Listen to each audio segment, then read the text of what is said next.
Are we rolling? We're rolling. Welcome to Mirror Domains Movie News, your place for entertainment headlines. And indeed, this is a live news show for movie fans where we talk about all the trending movie news headlines of the day, including Pirates of the Caribbean is going to be a reboot. Pirates Reboot, guys, 2024, new movies. Yeah, and Pirates is going to be on the slate for next year, maybe. Top Gun 3 also. Is that going to happen? Who knows? Thundercats, live action. Do we really want to see people in animal cat costumes, guys? Oy, oy. We'll talk about that. Fubar Season 2, teased by Arnold Schwarzenegger, National Treasure 3. A bunch of fantastic news to get through today. But we start off today's show by talking about, well, Pirates reboot.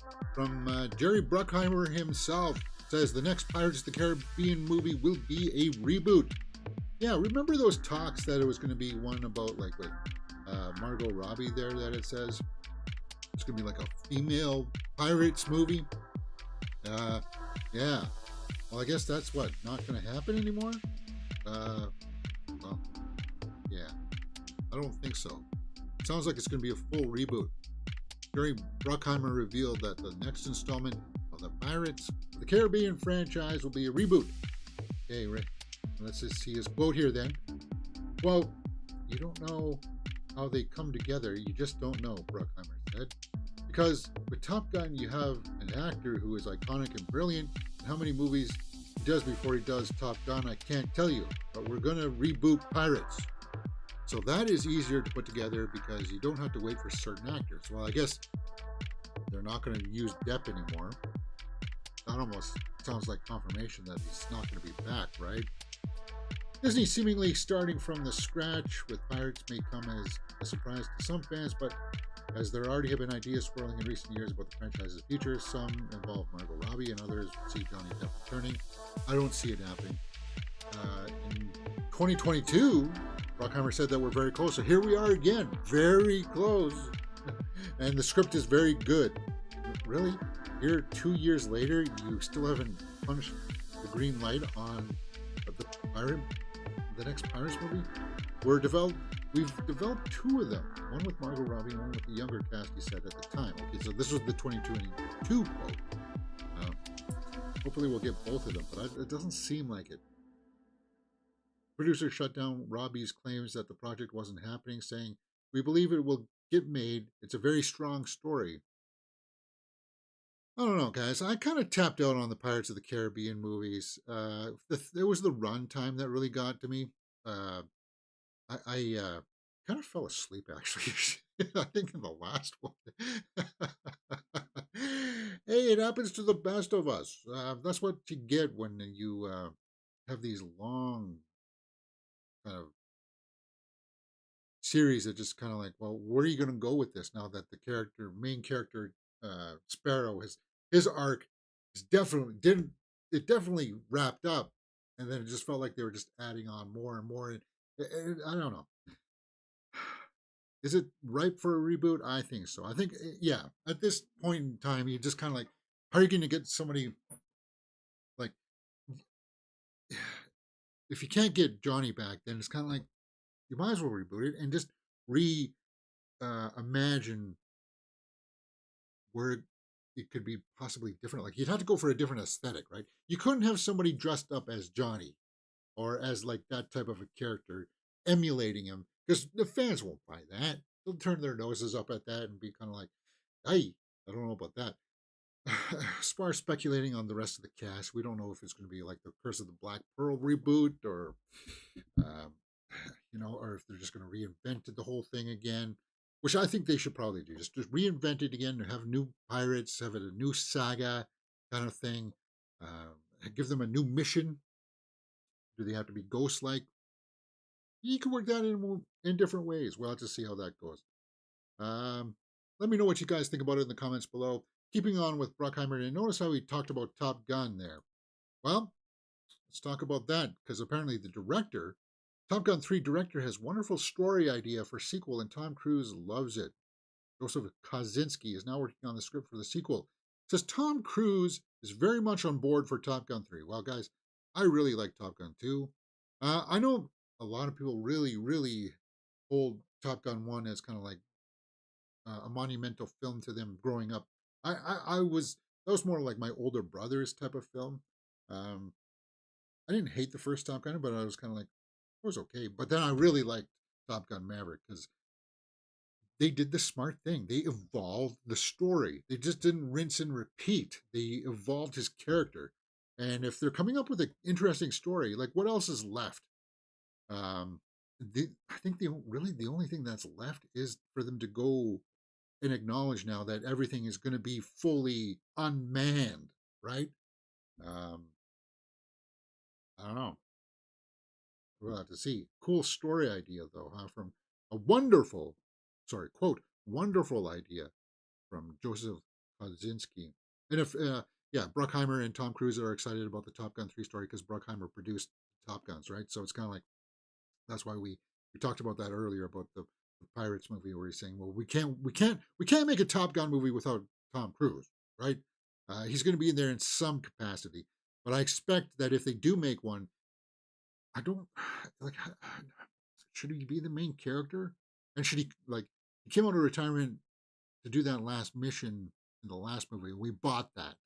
Are we going to buy that happening again for a Top Gun 3?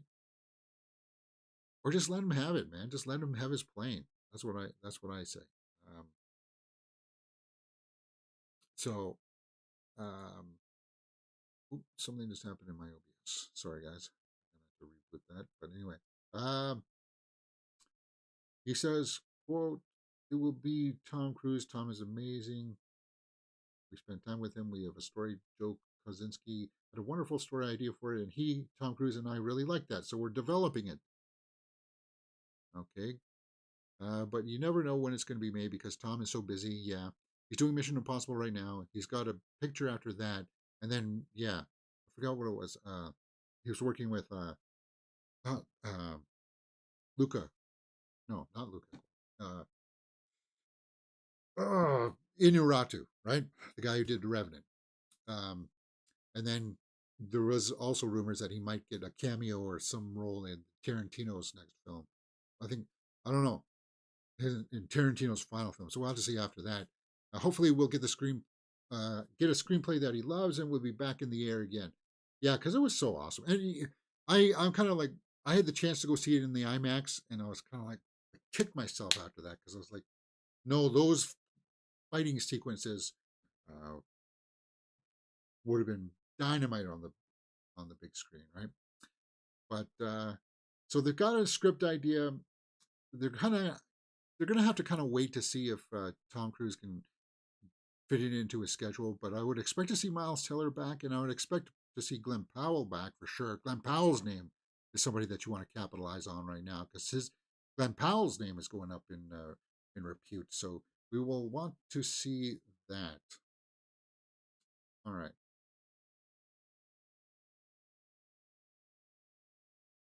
There we go. So, see, I got the live chat up there. Yeah, good. So, hey guys, if you like this kind of stuff, come join us here on the channel because we just did a full live reaction to the Roadhouse movie with Jake Gyllenhaal, Conor McGregor, fully, uh, you know, showing his behind in that movie. It was a bit much for me, but we had fun watching it. So come join us. Watch my full live watch along on there. We did full live watch alongs for Damsel, Millie Bobby Brown's Fighting a Dragon. Adam Sandler goes into space. Oh yeah, an interesting time here in March for sure. And of course, then Dune came out in the theaters as well. We got my review up for that. I'm seeing Kong X Godzilla X Kong tomorrow, guys. So really looking forward to that. And then, of course, we watched Society Snow. And then we do movie news throughout the week whenever I can get time to fit it into my schedule, which will be lightening up in the next couple of weeks. So we should be doing this a lot more, getting back into the routine of things. It just, hey, it happens from time to time, right? You get called to the wayside here. All right, let's get set up for a trailer reaction. Trailer reaction. Kinds of sadness.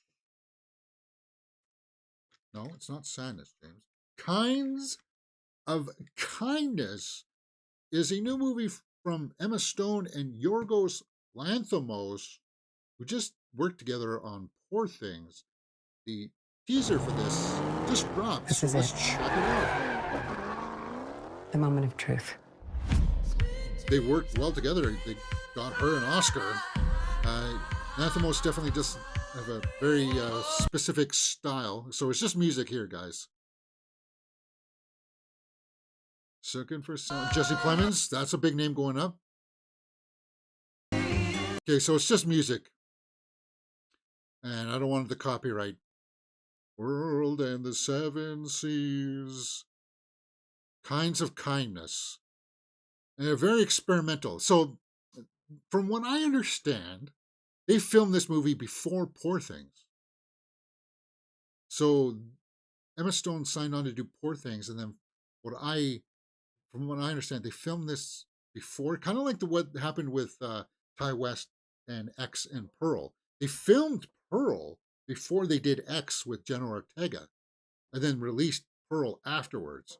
And I think that's the same situation here, where they filmed this either it was before Poor Things or just directly after. It was like part of their shooting schedule kind of thing between Lanthimos and Emma Stone. I got nothing from this teaser though, guys. I got nothing. Sweet Dreams is cool. Emma Stone is cool. Jesse Plemons is cool. The cast we know is going to be cool. But what's the heck is going on here? Okay, is they're going out to a yacht of some kind? Are they mistreating elders people? I don't know. To rob them of their money? You know it's going to be abstract. What do you think about that teaser? Let's go over to the IMDb and see what the synopsis reads. Plot kept under wraps. So that teaser, it did. I just do we see Willem Dafoe in it? Margaret Qualley's in this. Okay, cool. Hunter Schafer, Amadou Achi, cool. Um, yeah, Margaret Qualley. That's a name that's going up there right now, guys. I didn't hate Drive Away Dolls. It just wasn't for me. It was very stylized and it was very focused towards the niche audience about these two characters. But she was good in. She was the best part of it. The directing was a little bit meh. But Margaret Qualley is it's a name that a lot of people don't realize that she's been working since like Once Upon a Time in Hollywood, even probably even before that. But she was the girl that that Brad Pitt picked up, and then they went to the ranch. In fact, if you watch Once Upon a Time in Hollywood now and you look at the girls on the ranch, there's a lot of other like lesser known famous ones there that are kind of like, oh, that's cool that she's there because Tarantino's the kind of person that spots talent like Margaret Qualley and says, okay, we're going to use you. Austin Butler, uh, Fade Rotha himself is in this scene. Is in Once Upon a Time in Hollywood. Like, yeah, it's just like it kind of gets carried away from you at times. But I gotta say, the trailer overall didn't quite work for me. Joe Alwyn, why does that name sound familiar to me? What is he? Joe Alwyn. Um, the favorite Harriet, Mary the Scots. He sounds familiar to me, but I just why am I not placing it? Give me something there I do recognize him in.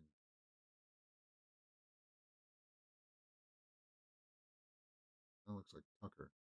Huh? Maybe I'll recognize. They're showing everybody but him in his little profile here. That kind of sucks. Mamadou Achi, Hunter Shaver, maybe as the Princess Zelda in the live action. That would be live action Legend of Zelda movie. That'd be kind of cool, right? She just got arrested for something, right? For civic or civil disobedience. I don't know. Um, do the clues of their names help anything? Why are their names secret, but then Bo and Susan get names? Young woman driver, Emily's daughter, chocolate eater. Timothy Henricks gets a sweet gig there. See what I did there? As a chocolate. Hey, why can't I be a chocolate eater for a film? James, just sit there and eat chocolate. Yes, sir. um, cult member. Ooh, Victoria Harris. I don't know if. So yeah, it's going to maybe deal with some cults. We saw in the teaser there that I don't know, were they mistreating the elderly or something? Um,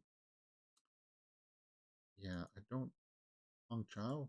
That's cool. So she's outside dancing. Yeah, there's like another old person there. So are they taking advantage of seniors in hospice? Maybe kinds of kindness. That's what I'm kind of getting from this. Exploiting them, trying to maybe get their riches from underneath them and then dumping them aside. So it's very dark, comedy wise, right? Or I don't know. June select theaters, June 21st, guys. Um, yeah, kinds of kindness. It didn't quite work for me. I'll just say it straight up there. It didn't work for me. But if it did for you, let me know in the comments below, and we will talk about it. You're watching Mirror Domains.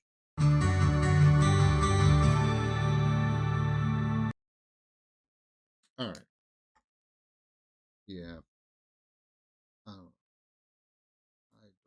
First Omen. No. All right. Where are we at? Where are we at? The Night Hunter. Let's talk about that. The Night Hunter. Reboot. Another reboot, really.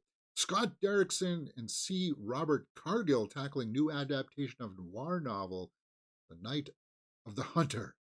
Universal is behind this, so it was a classic film starring Robert Mitchum. Now, The Night of the Hunter, huh? A self-proclaimed preacher marries a gullible widow, whose young children are reluctant to tell him where their real dad hid the 10,000 he'd stolen from a robbery. Well, that's definitely noir. There's Mitchum right there, looking young. Wow. Um, Powell, Shelley Winters, Lillian Gish, Peter Graves. You ever been up in a cockpit before, Jimmy? I'm not going to say the other line from Airplane, guys. What was the other one? You ever been in a gymnasium? You like grown men wrestling? It was weird. It was weird. Yeah, let's not go there, James. Yeah, there he is in Airplane. We all know that line, right? He had the fish too. Ah, classic movie. But Scott Derrickson, director of Sinister, Doctor Strange, uh, Black Phone. I think he's definitely a talent. So okay, if he wants to do a noir, make sure though that if you're going to do noir, stick to the noir roots. Uh, Noir has a very different style of unfolding the narrative, right? And it's not as linear as some people would want it to be. It's kind of it happens in like chunks, and you can almost stop and start segments of the film and watch them in small episodic kind of ways.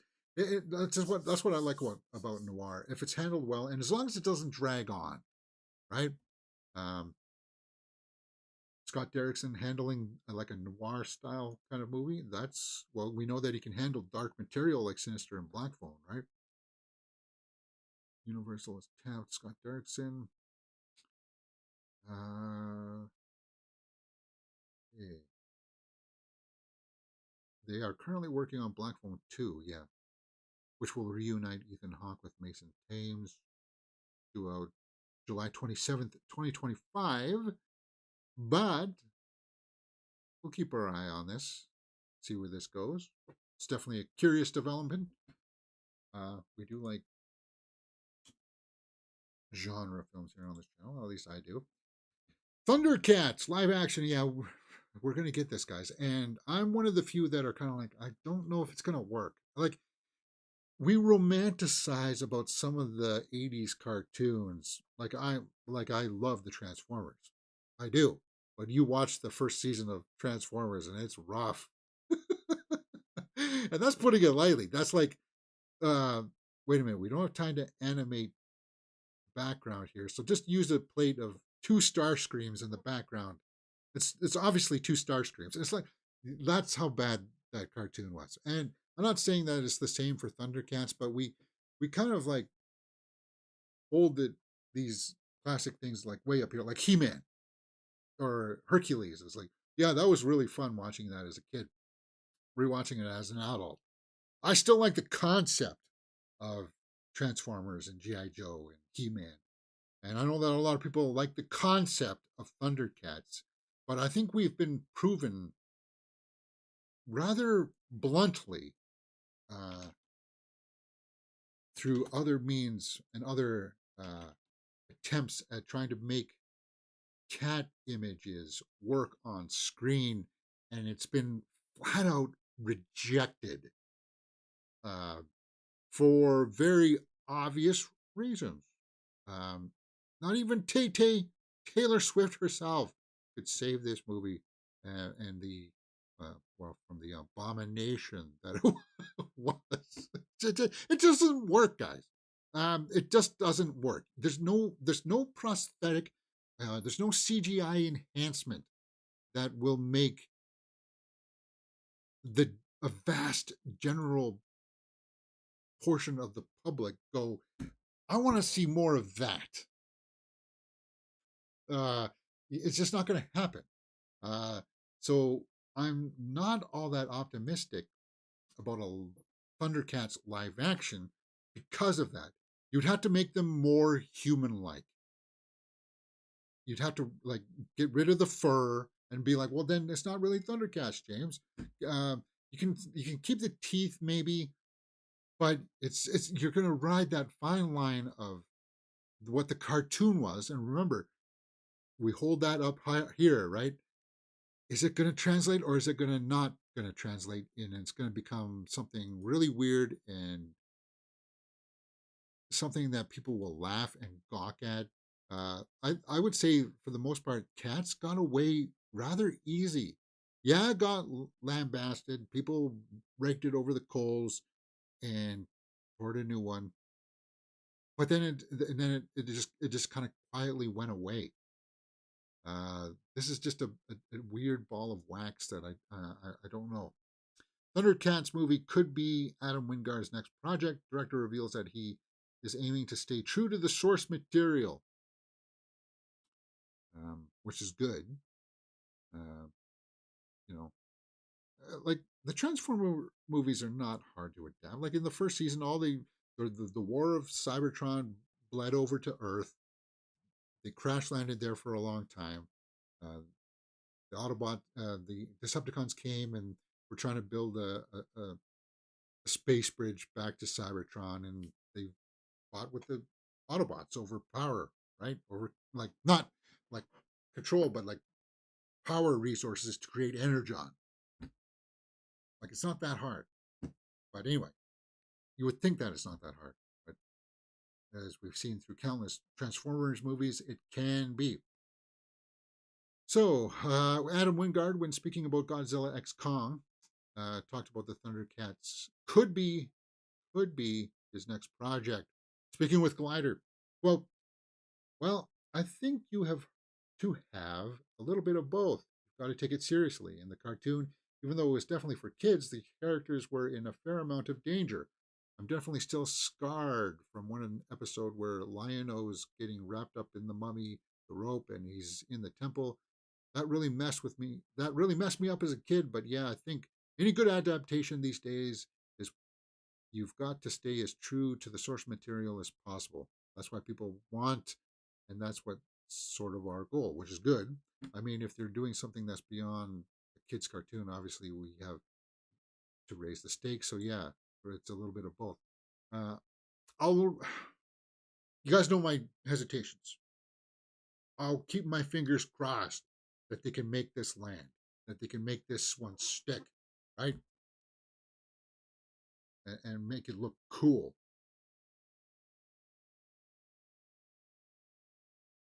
I just, I don't know, man. I don't know. You guys know my criticism. I'll keep my eye open for this to see where it goes next. Fubar season 2 is, well, they say that it is happening, but I wanted to talk about Arnold's health here for a bit here because he just got fitted for a pacemaker. So Arnold Schwarzenegger says he is more machine after latest heart surgery. This is Fubar season 2 filming. Yeah, he got a pacemaker, right? Having open heart surgery. Hey, and you don't know if it's because of all the years, and some people say it's because of steroids. But no, it's not. He was one of the few legitimate ones that actually earned it the hard way, right? Doing the hard work. Um, you just don't know if we're bodybuilders. Like we're not supposed to normally walk around with that much muscle for a long, extended periods of times. Like you can work out and be big and buff, and let's say you stop working out for even 2 weeks, you're going to lose a lot of that mass. That's what sucks about it because you got to keep it up, right? Um, like in normal conditions, we're just not that bulky, and you always wonder about the long term effects on the old ticker. Some people can handle more, and some people can't because we're not all the same. We're not created equally, despite what some people will say. Anyway, I just wish that he's got good health, and he's in his late mid 70s now, so he's still got maybe 10, 15 years of good showing up in films. Maybe not as the action star. Fubar was action. Actually, it did have its fair share of drama, which Arnold can do. So I'm looking forward to it. He's ready to film Fubar season 2, and I can't wait for it because we had lots of fun watching Fubar here on the channel. Uh, you thought it would be just kind of like a silly kind of throwaway kind of thing, but once you got caught up in the drama between him and his daughter, um, it was kind of like a loose uh, sequel to True Lies. It's kind of like, well, he's the ex spy and trying to live a family life. What do we do? Like that's what I liked about it, man. Um, he said that he was going to be working with Danny DeVito at the Oscars. Imagine if Danny DeVito showed up as the bad guy in Fubar season 2. That would be awesome. And I would, guys, if you haven't watched Fubar, do please. If you're an Arnold fan and for some reason you've just been sitting on your hands for this one, there are a lot of nods to his previous films. Like they do a lot of inside. If you're an Arnold fan, you will get every reference that they make. You'll be chuckling throughout the the entire series, and the pacing is good. So I can't champion Fubar enough for you guys. And as I said, I hope that Arnold gets better. Last Monday, I had surgery. Quote, last Monday, I had surgery to become a little more of a machine. I got a pacemaker. I have to tell you, just saying this to you all goes so much of my upbringing in Australia, where nobody ever talked about medical issues. Everything related to healthcare was kept to yourself. But I've gotten so many messages and emails from people that were born with a bicuspid aortic valve. Was that like me? Okay, so he's had this condition for a while. So all that speculation that I ranted about before was unjust and great, great. Telling me that taking my valve replacement surgeries was giving them the courage to hope to deal with their own. Yeah. They also advised me at this time to go through with this because some scar tissue from my previous surgery had made my heart irregular. It had become like that for a few years. Oh, that sucks. Ah, so scar tissue kind of threw off the rhythm. It was starting to impede the rhythm. Yeah, you need that addressed right away. But we wish him good health. And as I said, he's still got some years, a decade at least, right? To be involved in stuff. 76, yeah. That'll put him up around the 86. Like, I don't expect him to do all the action and everything, but God, look at that back. Yeah. And if you don't if you don't keep the workout to like your workout regimen, you'll lose that so fast because the body devours it.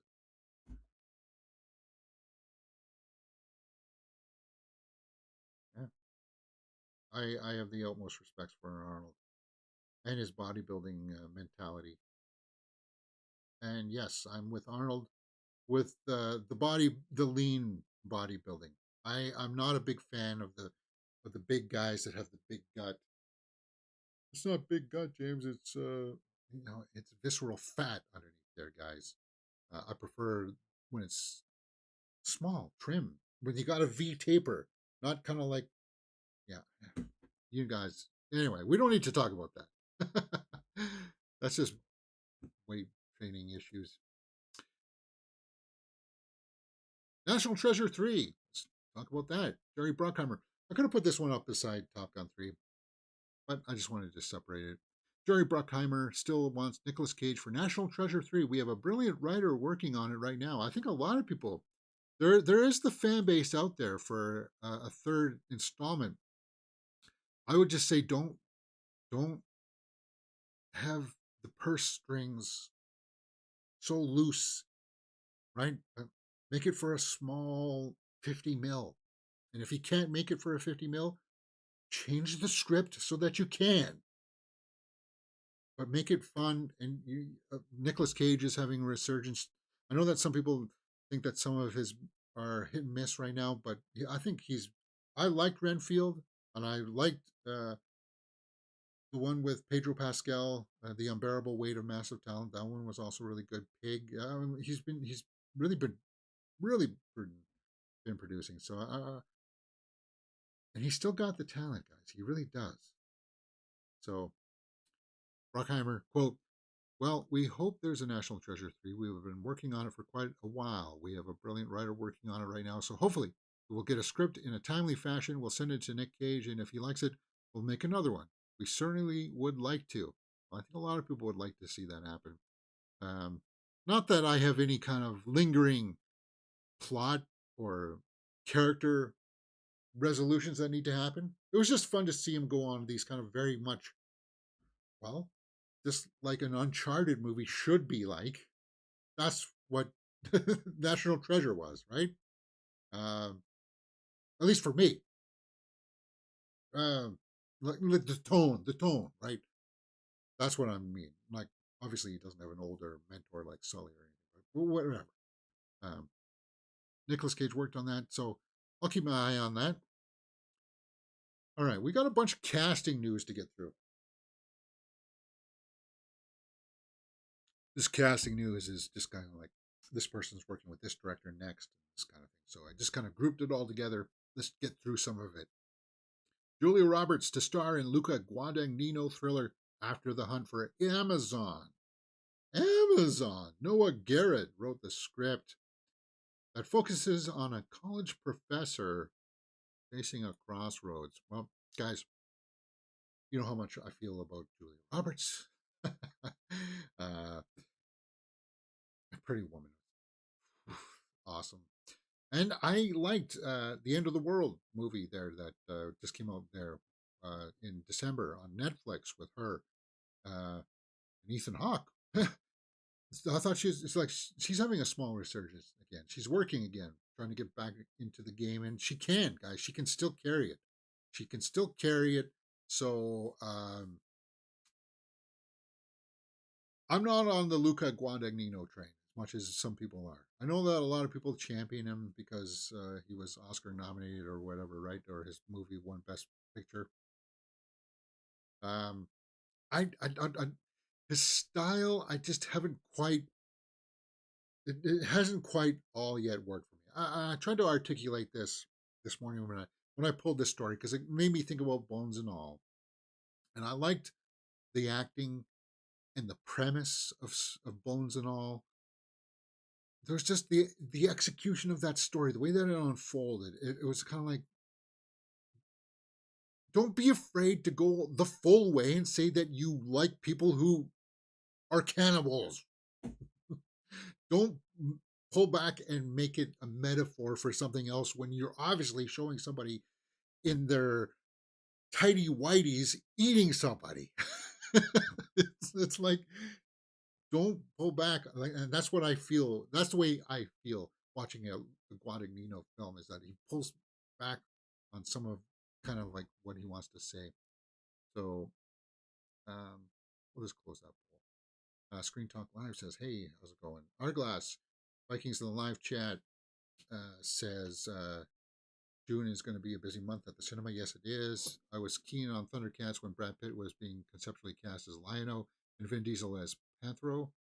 I'm interested to see who is in the cast. The script has been in development for a long time. Yes, it has. A very long time. National Treasure works because of chemistry between Nick Cage and his co-star Justin Bartha. Hopefully, both get cast in the third one. Oh, well, yeah. And it seems like Bruckheimer uh, very much wanted to keep uh, Nicolas Cage in the loop on everything that was going on with him, at least with the script, because he wants Nick Cage to be like, oh yeah, that's a good script. Let's do it. Let's do it. Um, that's good, and then that just shows that Nicolas Cage and Jerry Bruckheimer have had a good working relationship. They have. They've done the National Treasures. They did The Rock together, right? Because Bruckheimer produced it. And didn't Bruckheimer also produce Gone in 60 Seconds? Is that? Pull up his IMDb.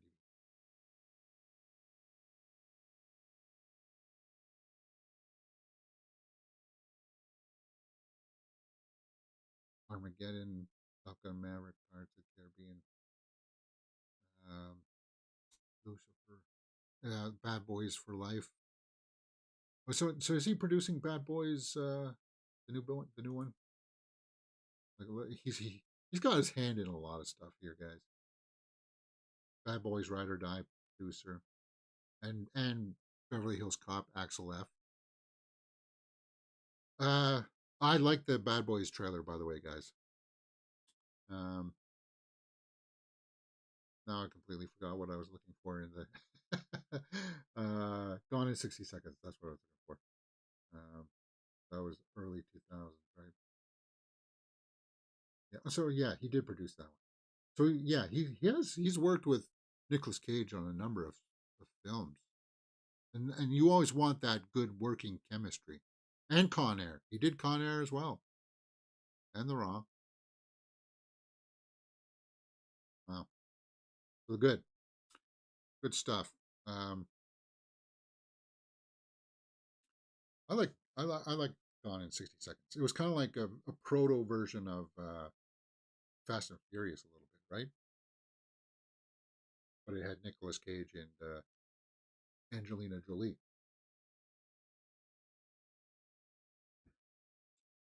All right, next. We're in the midst of casting news, so I'll keep my eye on that Julia Roberts, Luca Guadagnino film. Bruce Springsteen movie in the works from director Scott Cooper with Jeremy Allen White. Well, you can't get bigger than Jeremy Allen White right now. Screen Talk Live donates 99 cents in the live chat. Thank you very much.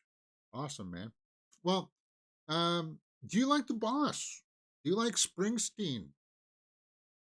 Um, I don't really that much, but I respect him as a musician.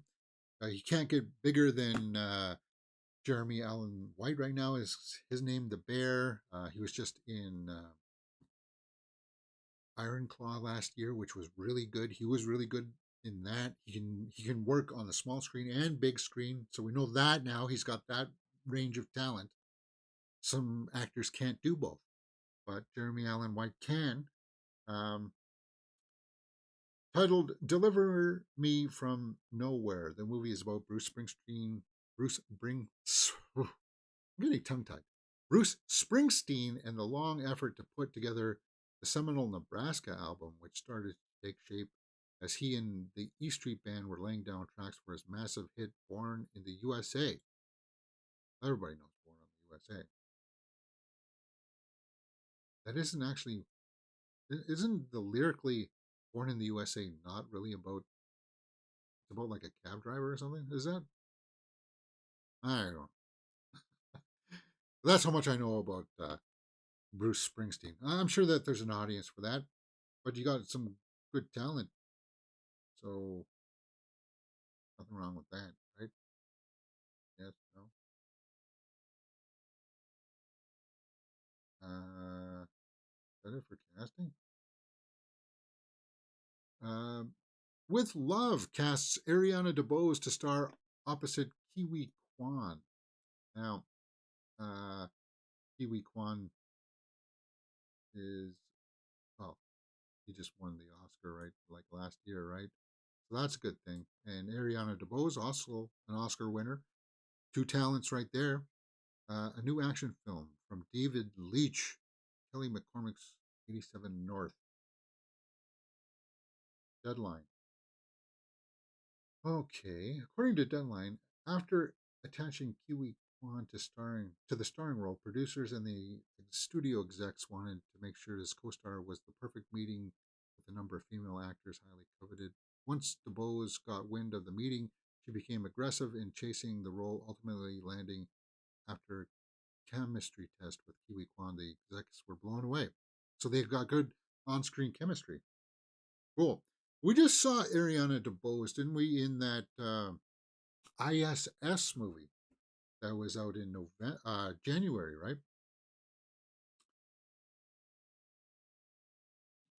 I think was that, she was in that. We just had two space movies. One with her, I think it was Ariana. Yeah, Ariana DeBose and Adam Sandler. Uh, Out of the two, though, they're both different. I liked ISS. I know that not everybody, more people wanted more of an actiony kind of like suspense kind of thing, but it was more of like a slow, tense, who do you trust kind of scenario playing out, and I liked it for that. A Spaceman is totally different because you've got a Adam Sandler hallucinating in space with a giant spider. Wait, was he? Born in the USA is an anti-war song. No, okay, yeah, that's right. Um,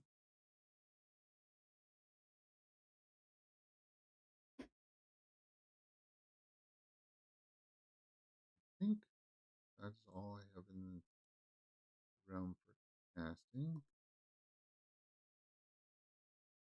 get on to some horror headlines. That's what's next, right? Horror headlines. Good. Um, Alien Romulus. I did a trailer reaction for it, guys. It's up on the channel, but I just wanted to go back. Yeah, I like Spaceman 2 Screen Talk Live. I thought it was very good. I don't know if this is the article. We saw there was an image released of the alien. I don't know if they could show that.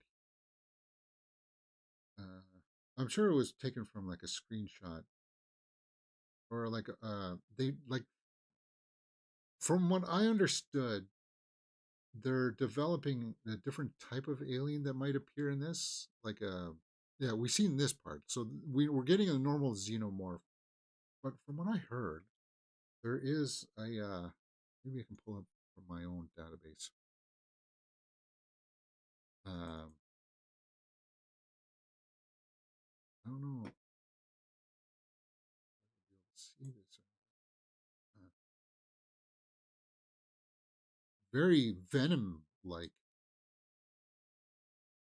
proto xenomorph kind of thing.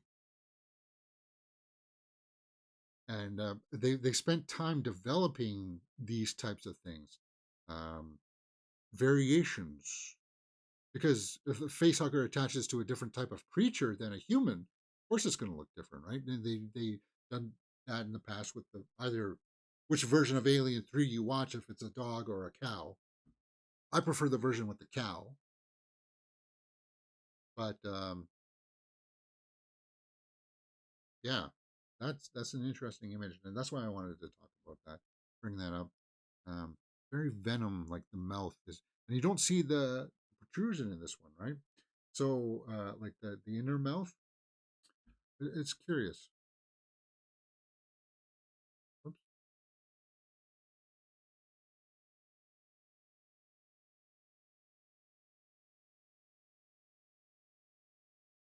And yeah, there's talks out there that yeah, it's going to still respect Prometheus and Alien Covenant, but uh, the movie that we're seeing with Romulus is that it takes place between Alien and Aliens. So aliens hasn't happened yet in this timeline. So the technology will be dialed back a little bit to suit that point of view, even though the technology in Covenant and Prometheus was more advanced than the one in Alien. I don't know how they're going to explain that all, but do they have to? All we know is that this Alien Romulus takes place timeline wise between Alien and Aliens, and that it uh, may not. Well, I expect Wayland Yutani to have some involvement in this or something. I don't know, but yeah, it just makes sense that the spaceship crash landed on LV-247, or right. So if there were alien eggs on that, it stands to reason that there are other ships that were carrying eggs elsewhere in the galaxy, right? It's just not on that one ship on that one planet. So that just opens the door. Like that's what gets overlooked in a lot of stuff, right? It's a, well, we just need that particular ship with that species on there. Are there not other ships out there? Where did they come from? Kind of thing. And from what I understand, we may not even get a reference to the space jockeys in this.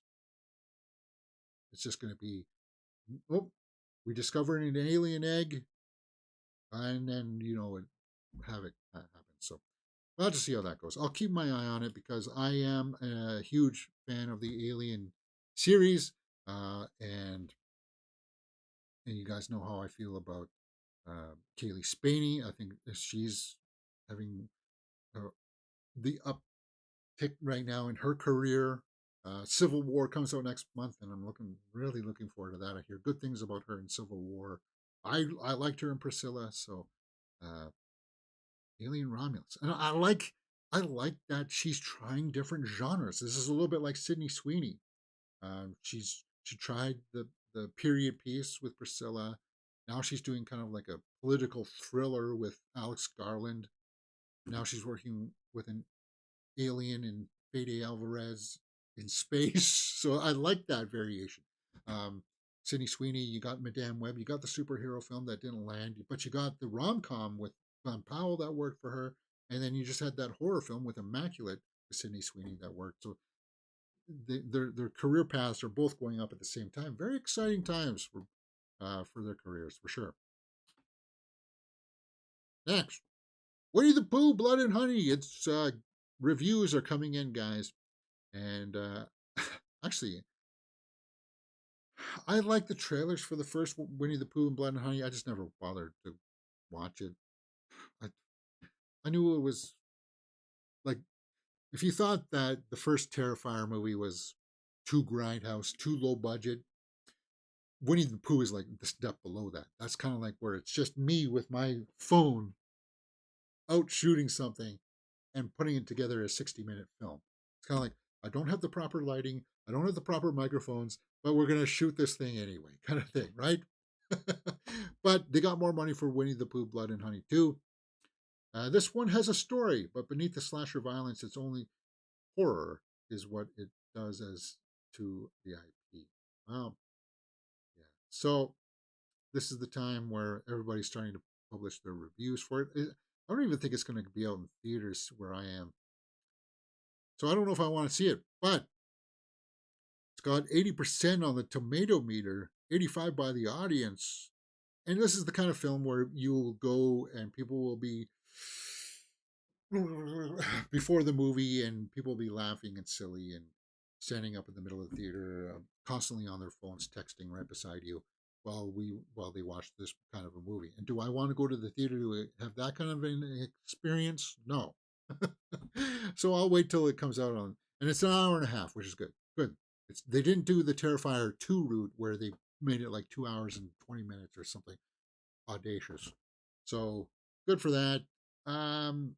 We know that we did a story last week where we were told that they're trying to drive all of this towards like a shared universe team up mashup, because we're getting a Tinkerbell horror, we've got the Mickey Mouse horror, so they're going to team up all of these things.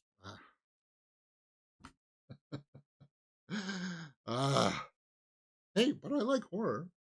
I'll give it a chance. It's just I'm not going to go out of my way to find it. If it lands in front of my plate, there we go. What's this? Hate to love Nickelback? Well, we are talking about horror. Why is this only 43%? What is this? Documentary. Are Nickelback trying to have like a comeback or something? So it's just about a history kind of thing.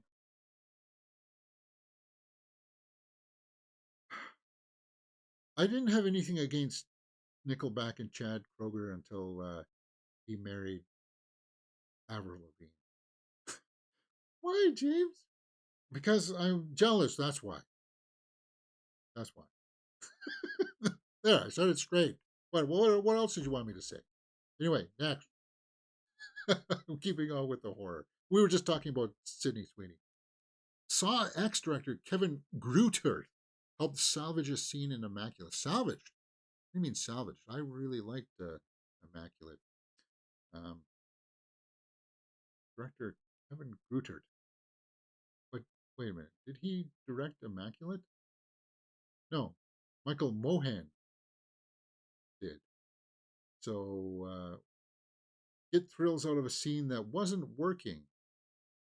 Okay, so what scene was that? So this might be spoilerish here. Our friends at Bloody Disgusting shared the information, reporting Mohan said, the biggest scene that did not work, and I'm still not happy with this, is the scene when Isabel tries to drown Cecilia. I studied a lot of 70s exploitation movies featuring two women getting into fights. I wanted it to be a bit more of a direct homage to a genre known as nunsploitation.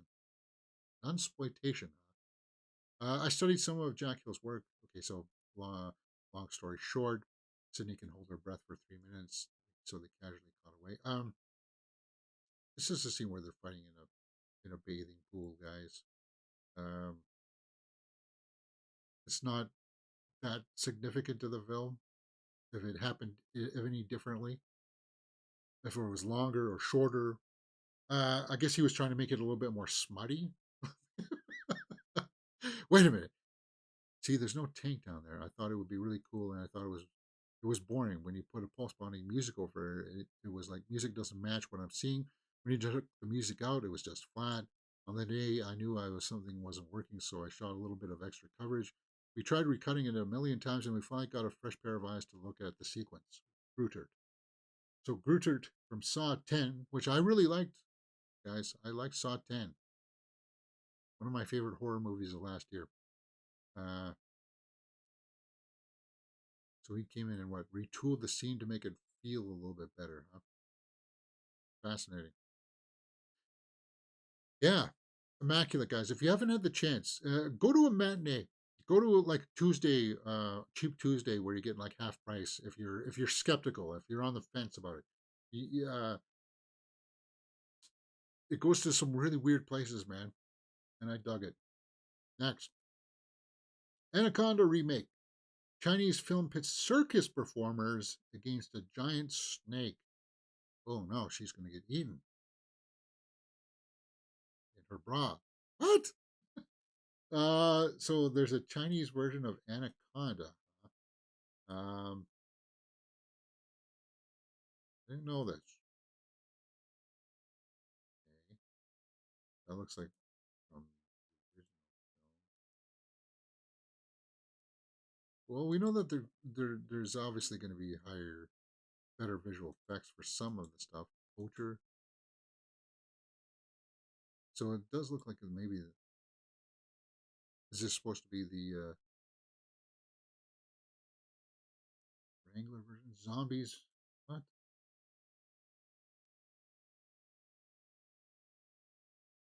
So this is just music.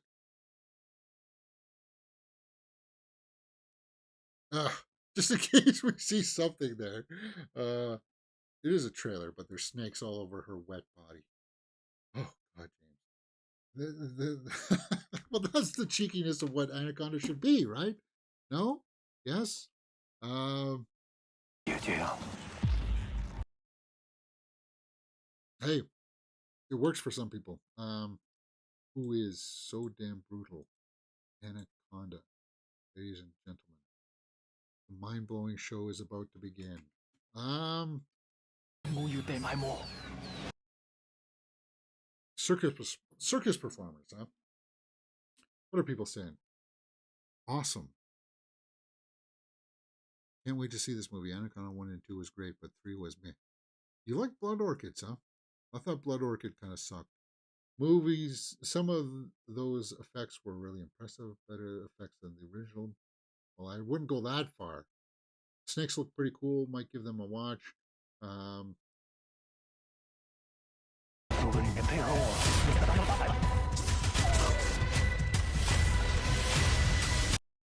yeah, and there is supposed to be like a North American reboot of this one at some point.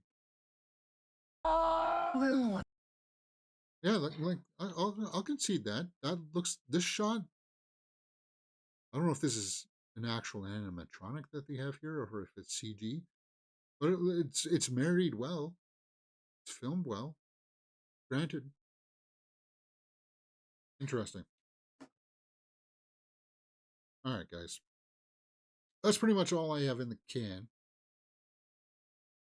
Let's go on to some hit or miss, and then we'll try to wrap things up here. If I can get my graphics working, behaving properly.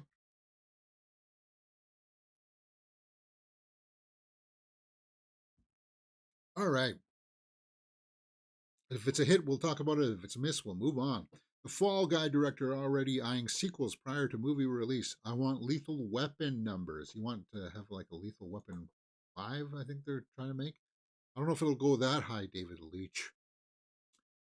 But I hear good things about The Fall Guy. I hear that it's a lot of fun. I do like Ryan Gosling, and I adore Emily Blunt. You know that. I hear it's just a fun time. But let's not get ahead of ourselves. Let's not announce the third season or the third movie before the first movie even gets out. I loathe that when studios do that. I like the trailers for it. I just, one step at a time, guys. One step at a time. That's what I say.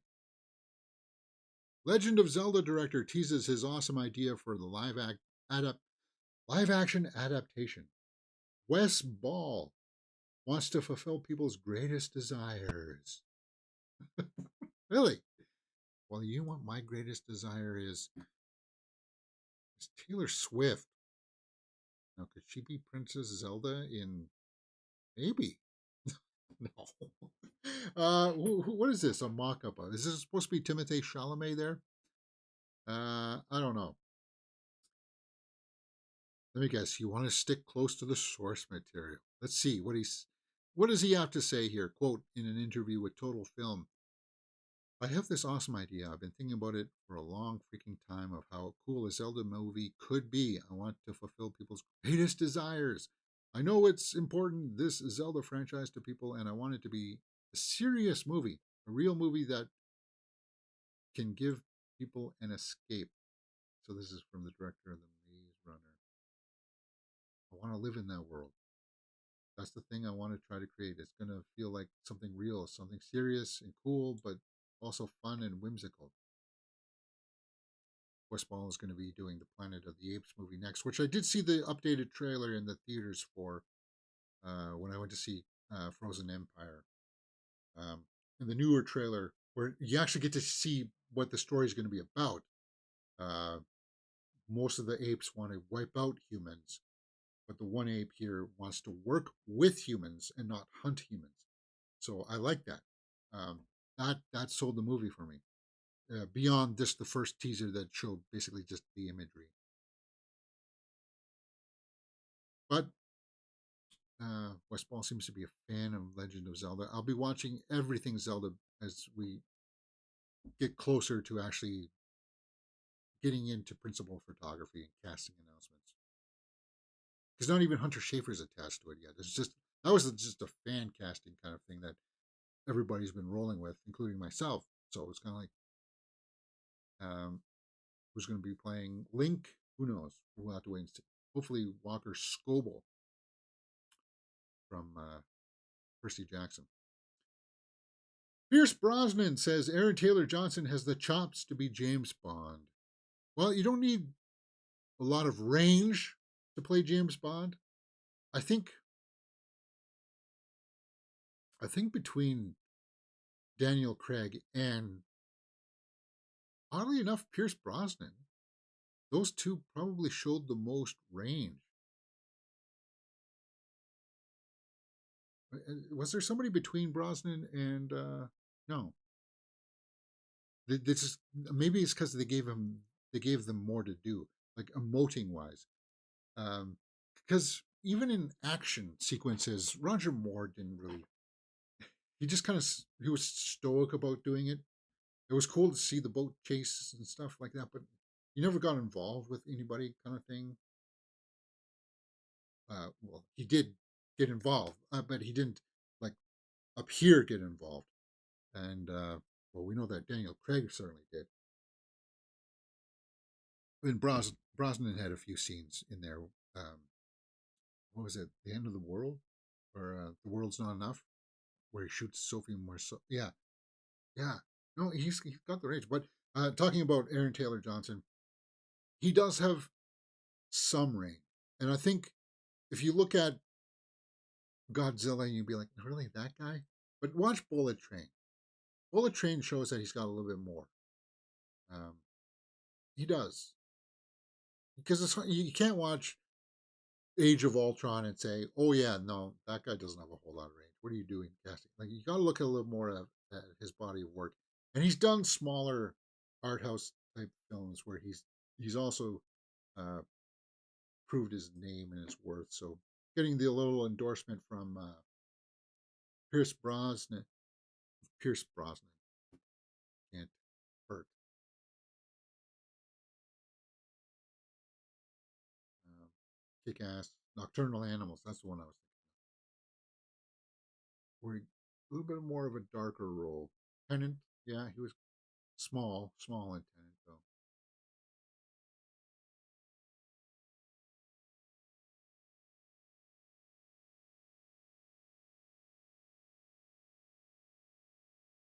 I just next. This is more business side stuff, and I don't really want to get much into this because there's a bit of a proxy war going on and stuff with Disney and this big Wall Street guy, Nick Nelson Peltz.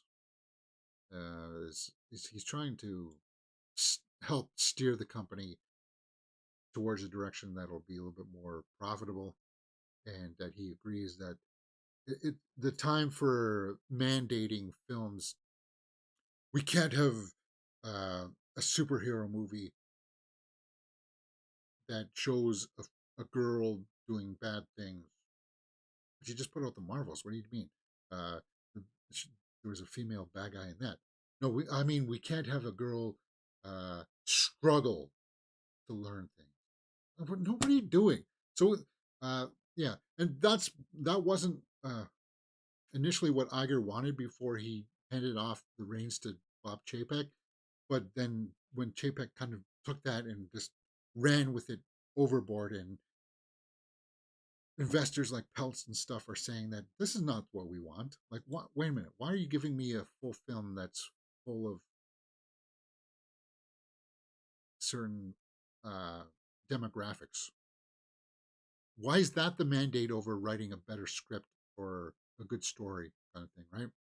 And so there's people in the business world fighting up against that, and that's why we're going to get headlines like Bob Iger's Invincible era is over, because the investor types, the shareholder types, have more control over uh, are putting their foot down, and they have more control money wise, kind of thing. Kind of like, well, we're going to pull out all of our investments if you don't, if you have to stop doing this because we want to make money with you guys.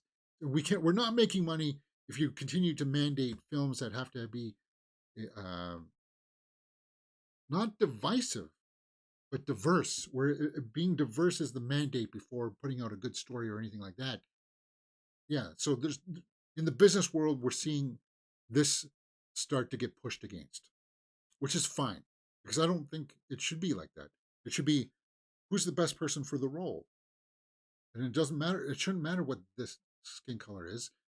Under certain circumstances, yes, like in a Black Panther scenario, it works, and not even Superman, I think, is immune to the skin color kind of thing. If it's done right, as long as you pay respects to what source material has came out before. Looking at you, J.J. Abrams. uh, but yeah, business wise, there's we're starting to see people push back against the mandate of everything. Oh, it's got to be diverse first. Oh, we've got to champion SJW stuff. Is the story work first, guys? That's what is happening here. Netflix loses bid to dismiss Inventing Anna defamation lawsuit. So, yeah, if you never saw that series on Netflix, Inventing Anna, it's about that Anna. I don't know how you can say her name. She's kind of like somebody who swindled people out of her money. She pretended to be rich and stuff like that, even though she was not. Um, she got caught up in scandal and stuff like that. So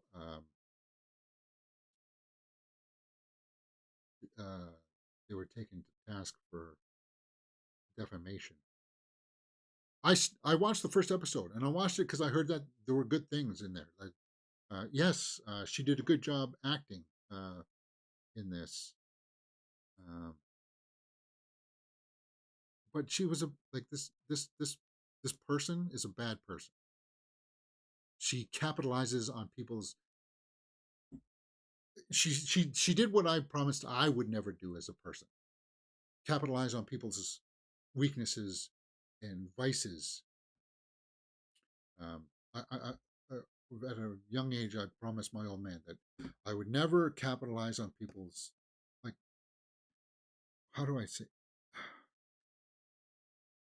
If somebody's got a weakness, like, I don't know, say alcoholism, I promised that I would never use that against them to benefit myself, kind of thing. Well, keep on buying more alcohol, but also buying some for me too, kind of thing, right? I would like that kind of stuff. That's what she would do, kind of thing, right? She would find rich marks, cozy up to them, and anyway, it's a big ugly thing, and I yeah, I stopped watching the series once I realized that this was just promoting her as a way she was making money from inside jail because of this movie and stuff like that, or this series. So I was like, no, I'm not championing. Oh mercy, this should be a miss. Did these lawyer speaks out after Mogul's home raided and yeah, and apparently he's come out and said that it's a witch hunt based on Maryland's accusations, but for some reason the police and authorities thought it was appropriate to raid his house looking for people that might be detained against their will. So I wouldn't say that it was meritless if that was the stuff. This is the kind of TMZ stuff that's kind of like, eesh. But it's part of entertainment news kind of thing, entertainment headlines. I don't really have a whole lot of stake in it myself because I never listened to his music. But it's kind of like it's hard. This is splashed all over the big trades. These are the big headlines, guys. So it's kind of like, is it a hit or is it a miss? You we should be aware of these things going on just up here. Yeah, I saw the headline. I see what's going on. I saw that it got raided. We'll wait till it actually goes to trial. I heard that maybe he fled the country. But if he fled the country, how is he giving a statement that his private jet left the country or something? Right?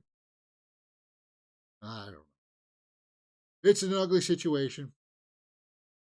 Bill Maher on his new podcast network with hosts Billy Corgan, Kevin Garnett, and Sage Steele, preparing for the election. I'll do everything I can to make sure that T guy loses. Huh. Club Random will also feature yeah. So he has got a podcast, Club Random. Maher is kind of a stooge himself. I respect him for pushing buttons. He pushes buttons, but he's kind of like he's somebody who wants to try to have it both ways and try to tell you that oh, I don't want it both ways. But then he goes and does things that it's very clear that he yeah, that's another one of those situations where it's kind of like, um, is he selling snake oil?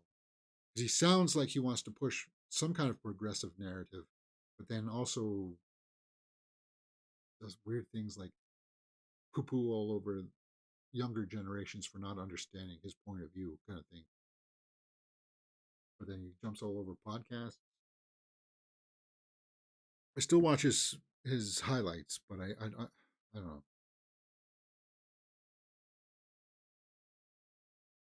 Yeah.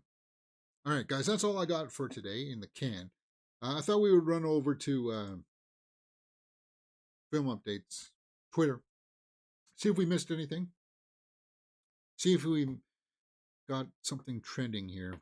Ariana Greenblatt has reportedly joined the cast of Fear Street Prom Queen. Yeah, we knew that we were going to get another installment of Fear Street, and you can't get a bigger name than Ariana Greenblatt right now. She was in Andor. No, not Andor. She was the younger Ahsoka, right? She's going to be in that Borderlands movie upcoming. What else was she in? She's really young. She was in Barbie. 65. Oh yeah, she was in 65. Adam Driver last year. So she's got talent. I know that there's a lot of fans out there for the Fear Street. For me, it kind of declined after the second one. The second one was kind of long and boring for me. And then the third one that goes back in time was kind of like, why is Lord trending? Is she trying to make a comeback? Talk about your one-hit wonders. Does Lord know she has a song coming out later today? Does she? I know that there are Lord fans out there. James, you shouldn't make fun of them. I just like, other than her song, what was it Royals? Has she had a hit? No. A new auction. No, that's not a headline. America Ferrera and Carla Welch. Barry Keoghan. Cool. Maria Urbanati. THR's Power Style Issue. Yeah, I just rewatched Saltburn. Man, I really want to watch that movie. So it is a difficult watch, but Barry is so good in it. He really puts himself out there in multiple ways, if you know what I'm talking about. Emily Blunt.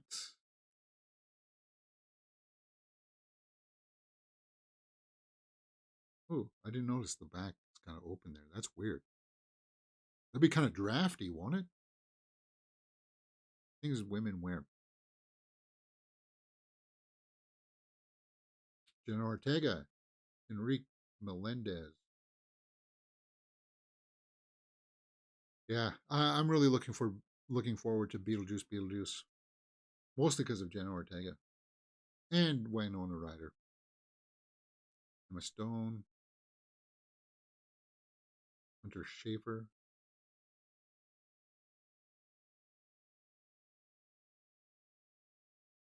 Coleman Domingo.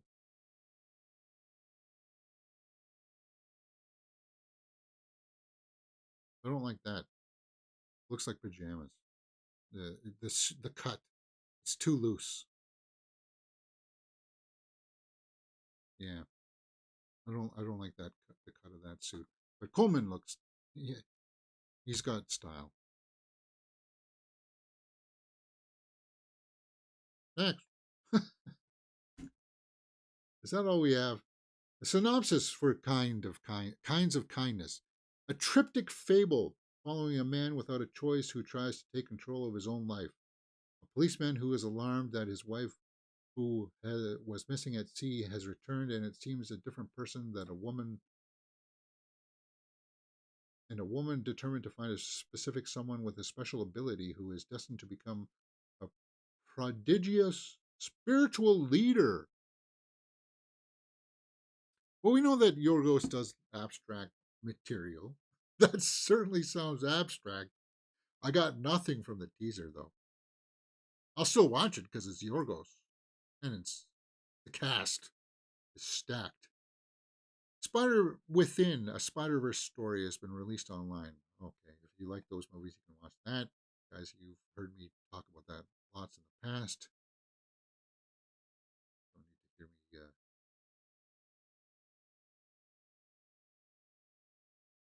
on that.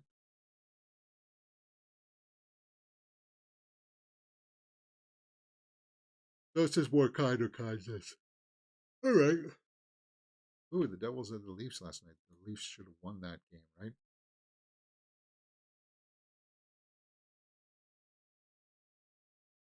Maple Leafs won. Tell me the score at least. No? Aye. All right, guys, that's pretty much all I got in the can for today. I'm working tomorrow all day long, guys. So I will be stepping into Godzilla X Kong tomorrow night at 7 p.m. So stay tuned to the channel for my live out of the theater reaction for that. Let's see what the theater, see what the seating chart. Why am I logged out? Why is it that every time Chrome does an update,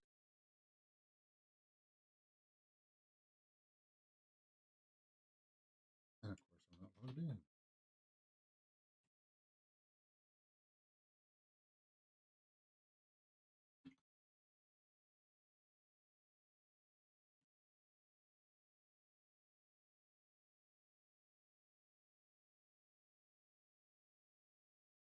Okay, sorry about that.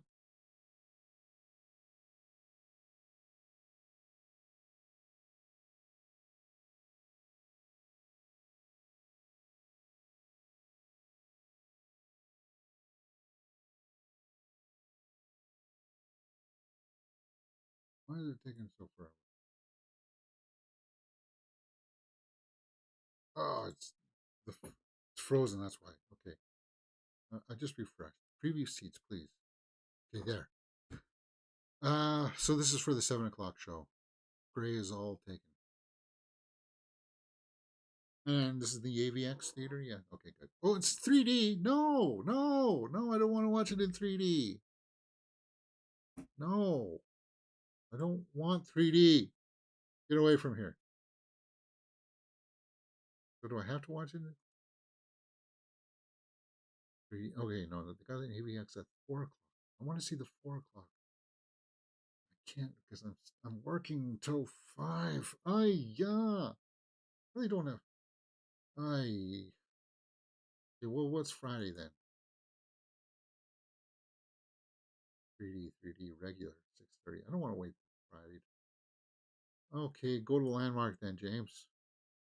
Because I'm putting my foot down on 3D. Oh, Winnie the Pooh, Blood and Honey is playing there today. So is that so is that Nickelback movie that nobody wants to watch. How about that?